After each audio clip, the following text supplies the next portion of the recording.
چه رقابت نفسگیری نمیذارم رد شی. یه تست شتاب میخوایم بگیریم بین هایلوکس ویگو 2014 دنده‌ای. کارکرد ماشین نزدیک 200,000 تاست، موتور پلمپ باز نشده، 4 سیلندر 2700 سی سی تنفس طبیعی با توان خروجی 158 است، 200 و نزدیک 44-5 نیوتنمتر هم گشت آورشه.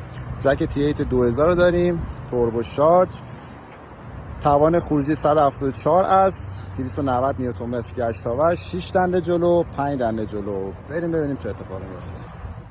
بعد ESC رو خاموش کن، تهش رو بگیر.